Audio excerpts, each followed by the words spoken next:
Well, hello there, internet friend. Thank you for coming back to my world. My name is Stephanie Bree. That's my legal name. So, and no, my dead name is not Steven, you dumbasses. So don't call me Steven. You're just looking stupid. I'll never tell you my dead name. I don't have to. If you've watched my videos and you have a itty bitty IQ and can use Google, you could figure it out. I'm not going to give you any more clues than that. But today we're talking about the difference between city parks and small town parks. And when I say park, I mean big patch of grass that people go to enjoy nature, ? So, what's the big difference? Well, the obvious, let's get this off the top, right? The assumption is, the obvious difference is, well, the city parks have more money. Therefore, more amenities and resources and opportunities and things. Plants and trees and maybe wildlife than a small town park would have. But this is not always necessarily the case. Some small towns started out as big towns and then died over the years, but had in the past tense money to build a big park, big elaborate park. Maybe they don't have the money to keep it up as well as they would like, but they give it a fresh coat of paint every 5 years or whatever. Smoke break. Do not smoke. Children, don't smoke.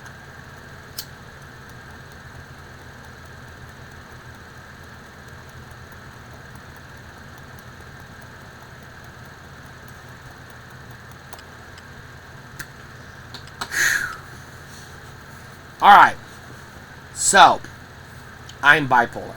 I shouldn't, but I have high anxiety. Alright? Okay. But, also, sometimes you have rich people that live in small towns, or foundations, or various non-profit organizations, or Rotary clubs, etc., that fundraise to build amenities for a small town park. So, you cannot assume that a big city is going to have a better park than a small town. But, before we can get into the stereotypical differences, there are some that are notable that small towns most likely won't have. Big cities, high probability, could have. And I'll try to point out the ones that are nearly universal across the board. Nearly universal across the board. Again, y'all, I live in the United States. I grew up in the Great Plains, Kansas, Nebraska, a little bit of Texas, Arizona, California, Idaho, Nevada, that region, New Mexico, that region of the United States. The western half of the United States. The better half. So I don't know squat about what goes on down in the dirty South, or over in the New England areas, or the coast, or Canada, or Switzerland, or Tokyo. I don't live there. I'm talking about my experiences in general, but also what I see in film and television and on YouTube, because I watch, travel channels. Yes, I do. Shout out to the one I really like. God damn it, I forgot his name. He's a British dude that came to America. Great dude. Well, I don't know if he's a great dude, but does great content. Across the Pond was his name, or something like that. You can find him. I think it's called Across the Pond or something. Lost in the Pond is what it's called. He does some great videos on this kind of stuff. But let's start with the major differences that are most likely going to be observable. Your big city. I define a big city as 100,000 population or higher. I don't care about statistical data or U.S. government census bullshit or the academic definition. That's the definition I'm using for this video. If you've got 100,000 people in your city or more, that's a big city. That's what I'm talking about. City parks. Small town parks, I'm talking about small towns.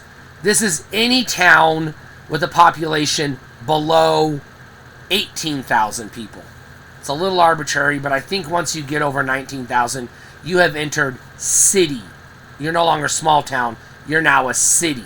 Not a big city, but you're a city. Now, legally speaking, if you are officially, what's the word they call it? Incorporated city, air quotes, it doesn't matter population. You're legally, your entity is a city. In most states, not always though. You could be a town or a village or principality or municipality or whatever. There's all kinds of words we use that are just synonyms for city or town. Even town and city are more or less interchangeable. And frankly, arbitrary. So, I'm not talking big city parks. That's a separate thing. I'm talking about city parks. We'll say about 20,000 people up to about 99,000 people in that spread. Those are your cities. Small, mid-sized cities. When I say city, that's what I'm referring to. Most likely I'm referring to between 20 to 60,000 population. Because there's not a lot of cities that get over 60,000 that don't jump up into 90 and then 100,000 fairly quickly. If you've got that kind of growth going for you, you're gonna get up there pretty fast. Getting from 10,000 to 20,000, that can be a chore. Getting from 20 to 30,000, that can be time consuming. We're not playing SimCity here, we're just talking. But the commonalities. Cities are going to most likely have paved sidewalks or paths, benches, pavilions. They're probably going to have grills, barbecue pits, or some sort of equivalent. They're probably going to have, they're definitely going to have trees, some type of wildlife, maybe local bushes and shrubbery. And they're most likely going to have a playground area that is going to be probably customized to a limited extent to that park, but bought from a manufacturer, so it's like, standard equipment, but rearranged however they arrange it.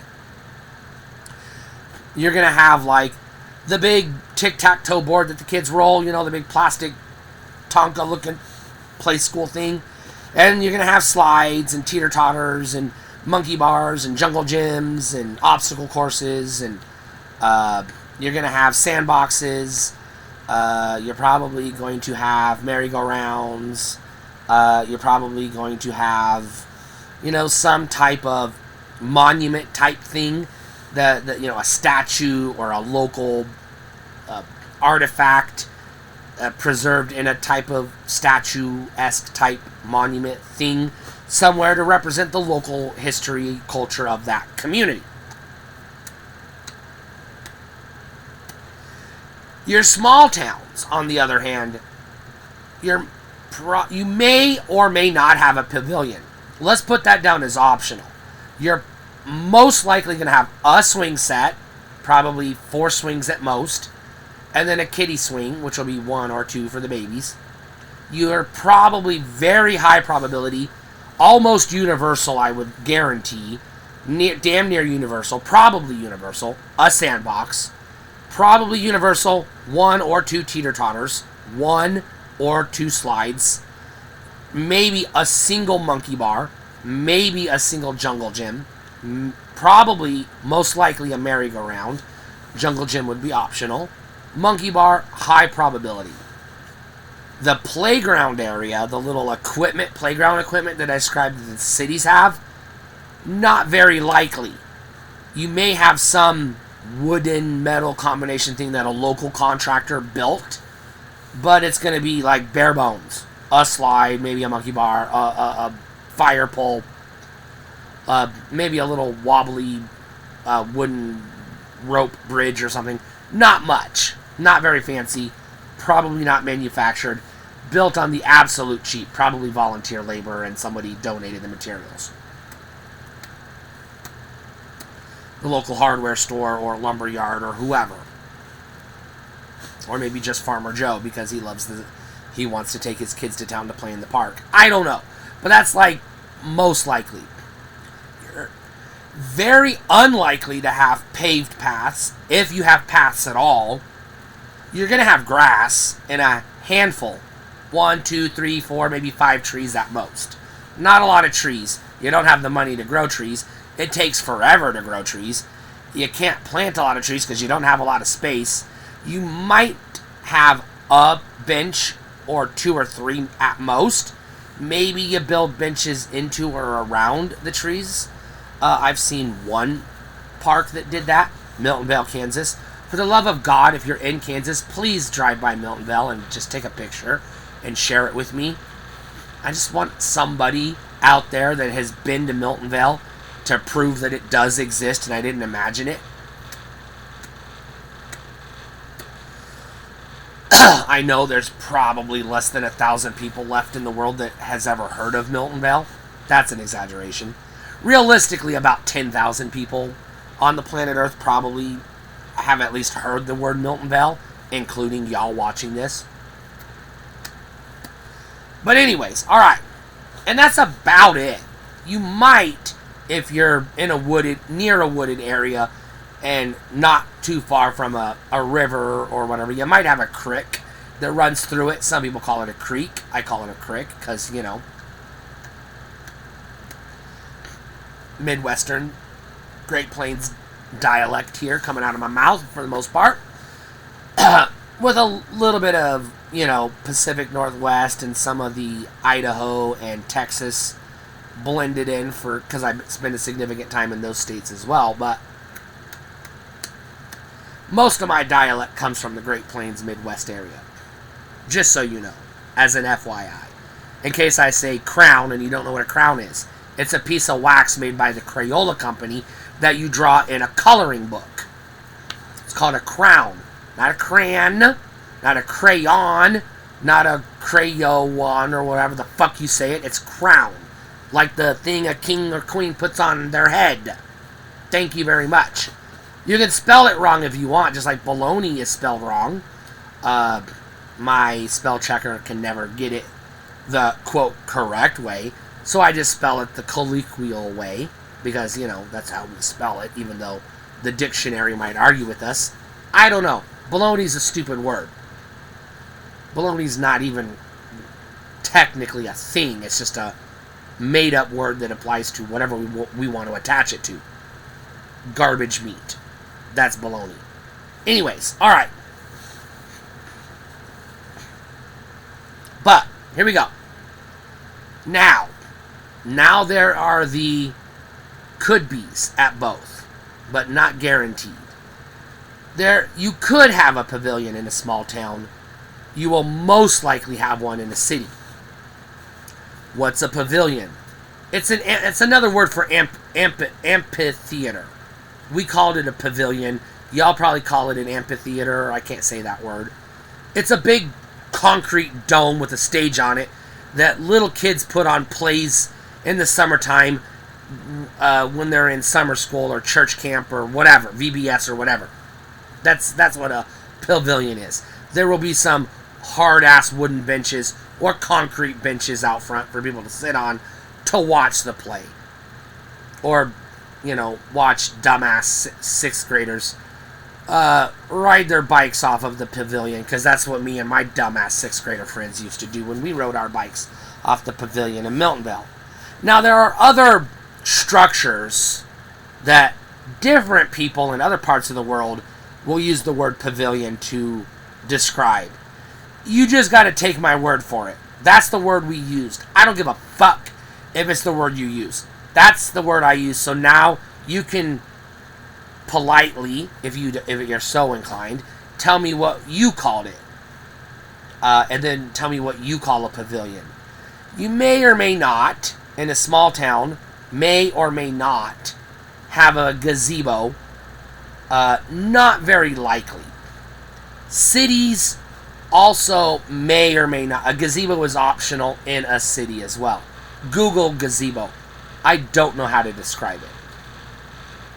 It's like a, I don't know, miniature pavilion wrapped up in a merry-go-round stuck on the ground that doesn't spin, I guess. That's my best description of it. I don't know. I couldn't draw a gazebo to save my life. The thing that people stand under when they get married or whatever. So you might have that, but that is also optional, even in the cities. Big cities, it's most likely, but we're not talking big cities yet, because that's a whole nother story. Alright. Some things that you probably might see in a small town that you won't likely see in a city. Local, used, World War I, Civil War, or World War II military equipment.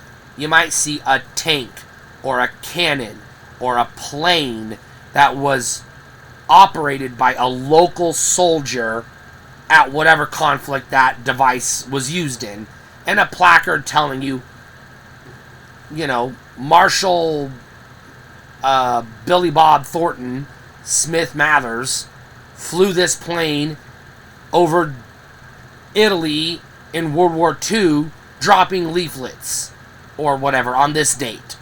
And then he came home and had these kids, and here's his, whatever. That you'll find that in a small town, because they got to have something to help preserve their local, history, and their local, public icons, historical figures, and local town lore. The city parks, though, like I said, they'll have some type of monument manufactured, a statue, or like one of those placard wall thingies that's got names on it, or things of that nature. They're not likely going to have a tank from World War I sitting in the middle of the park for kids to play on and read the little placard, even though the placard will say do not play on it. Kids play on it anyways. You are more likely to see the old, Google it, playground metal rocket ship slide thingamabobber in a small town than you are in a city. And again, the reason for that is the city doesn't need it. They've got superior amenities for the children to play on. The small town, I don't know where these metal rocket ships came from, but they were pretty common.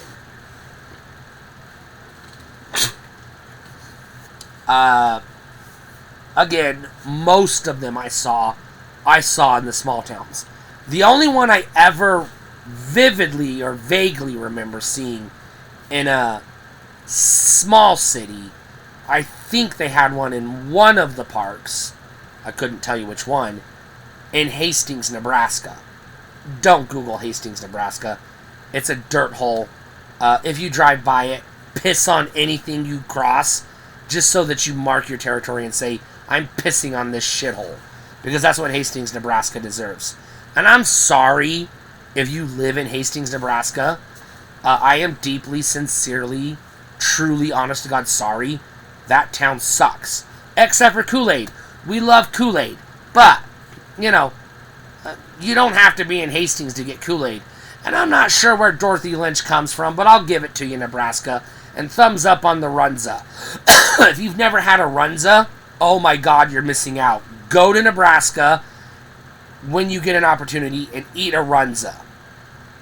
It's a native sandwich to the state of Nebraska. It's like one of the few things that Nebraska's got going for it. Hey, I grew up in Kansas, Nebraska, so no hard feelings, but Kansas, thumbs up. Nebraska, thumbs down. You know how it is. You live there.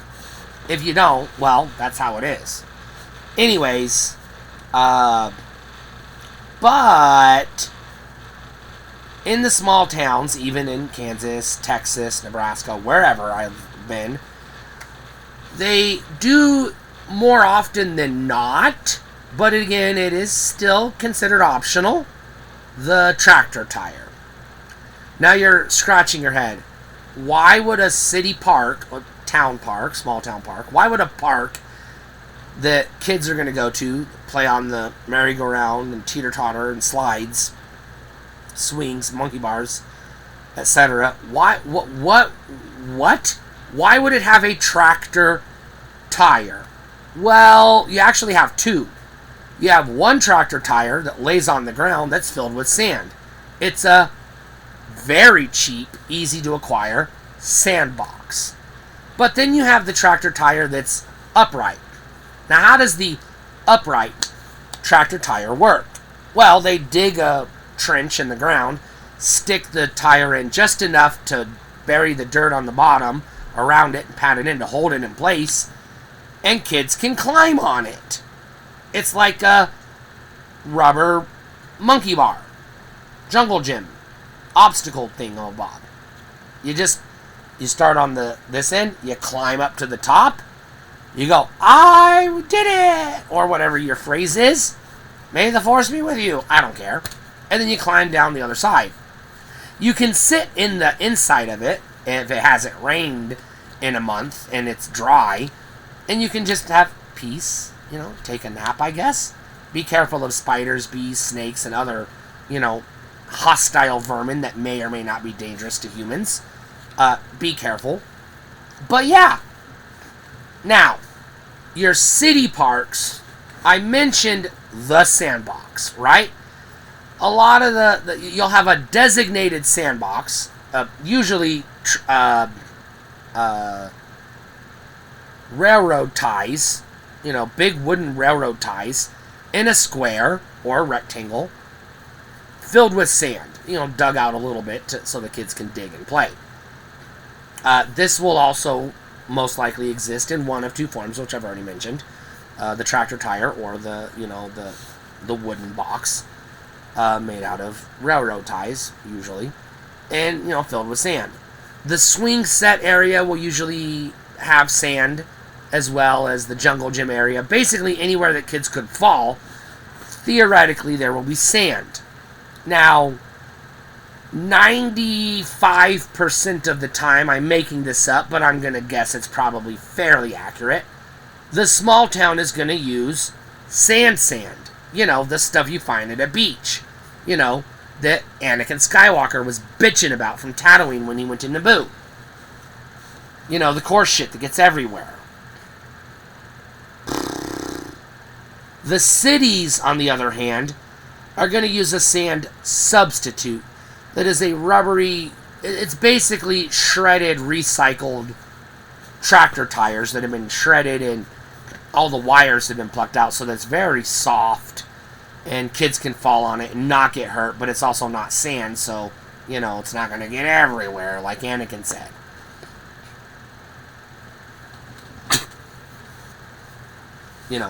So if Anakin Skywalker had gone to, Kearney, Nebraska, he wouldn't have bitched about the sand. I don't know if Kearney, Nebraska uses the tire shreds or sand or not. I haven't been to Kearney in for ages, Kearney, but pronounced Kearney like, like the shorthand for carnival, a Kearney. I don't know. I don't know why. I don't understand. I just lived there. I went to college there. So I didn't live there very long. I absolutely hated every stinking second that I lived in Kearney, Nebraska, but not as bad as Hastings. I would, on a scale of 1 to 10, Hastings is a negative 35. It's a shithole. Kearney's a 2.5. It's a dust bowl. That's the difference between Hastings and Kearney. You got a shithole or a dust bowl. We're not talking about Grand Island, the third city in the Tri-Cities, but yes, look up Nebraska Tri-Cities and Google it if you want to get into the nerdy stuff, like I like to do, especially if you play SimCity. Yeah, I do. Don't ask me to elaborate. Please, for the love of God, you don't want to get inside my nerd head. Well, maybe you do. Hey, leave a comment and say, tell us more about the Tri-Cities, and I'll do a video on the Tri-Cities one of these days. But not the actual Tri-Cities, the fabricated, reimagined in my brain. It's complicated, like I said, But, anyways, if you have a tree in a small town park, you're going to have 1 to 5, most likely at max, but usually 2 to 3, most likely, sometimes just 1. If you're going to have a tree at all in the small town park, because it's not guaranteed, there might not even be any trees at all. Maybe some shrubs, maybe some bushes or weeds that got out of hand, depending on how much money the city can allocate to a groundskeeper or a maintenance person. But, it's more likely than not going to be a local tree. But usually, if it can grow in that climate and in that soil, it'll be an oak tree. Pretty standard. The city, on the other hand, is most likely going to go with something native to that area that looks good and represents the wildlife and the natural habitat and natural earth nature surrounding of that particular part of the country. So if you have a lot of spruce trees nearby, the park will have spruce trees, etc. You might still see an oak tree somewhere in the park a lot of times, and it'll be a big old 100-year-old oak or whatever that's got a pile of acorns on the ground, and filled with squirrels and birds and whatnots. Kids probably don't climb it because it's so old that the branches are too high, you can't get up on it. But that's not, guaranteed, but that's in my experience anyways. Water fountains are 100% optional across the board. It's a roll of the dice. Your local park, small town, city, big city, you never know if they're going to have water fountains or not. If the local state or municipal government requires water fountains to exist, they will. Sometimes it'll just be a lever faucet, like the old that you hook a hose up to, and you're just going to get a gush of water. Sometimes it's an actual fountain. You never, ever, unless you're dehydrated and dying of thirst, want to drink the shit out of a park water fountain. I don't give a fuck if it's New York City. I ain't drinking water out of a fountain outdoors in a park. Now, bathrooms. 110,000% optional across the board. You will more likely not find bathrooms at a local park, especially a small town park. You have a good probability of, if they have a bathroom at all in the city park, they usually won't, but they could. But if they do at all, it'll more often than not just be a glorified outhouse, if anything. And more often than not, if it even exists and it is just a glorified outhouse, it probably doesn't even have electricity. That's pretty rare. Now, if you live in a bigger city, 60, 70,000 people upwards, but not in big city territory, you could have an indoor, rest area, restroom style amenities, with clean drinking fountains, the city drinking fountains on the inside. That water you can drink. And then good, clean toilets and etc. And a nice comfortable bathroom to go do your business and get out. Okay. But more often than not, you're going to take the kids to the bathroom before you take them to the park. And then immediately when they get home, hey, hit the bathroom because I know it's been a while.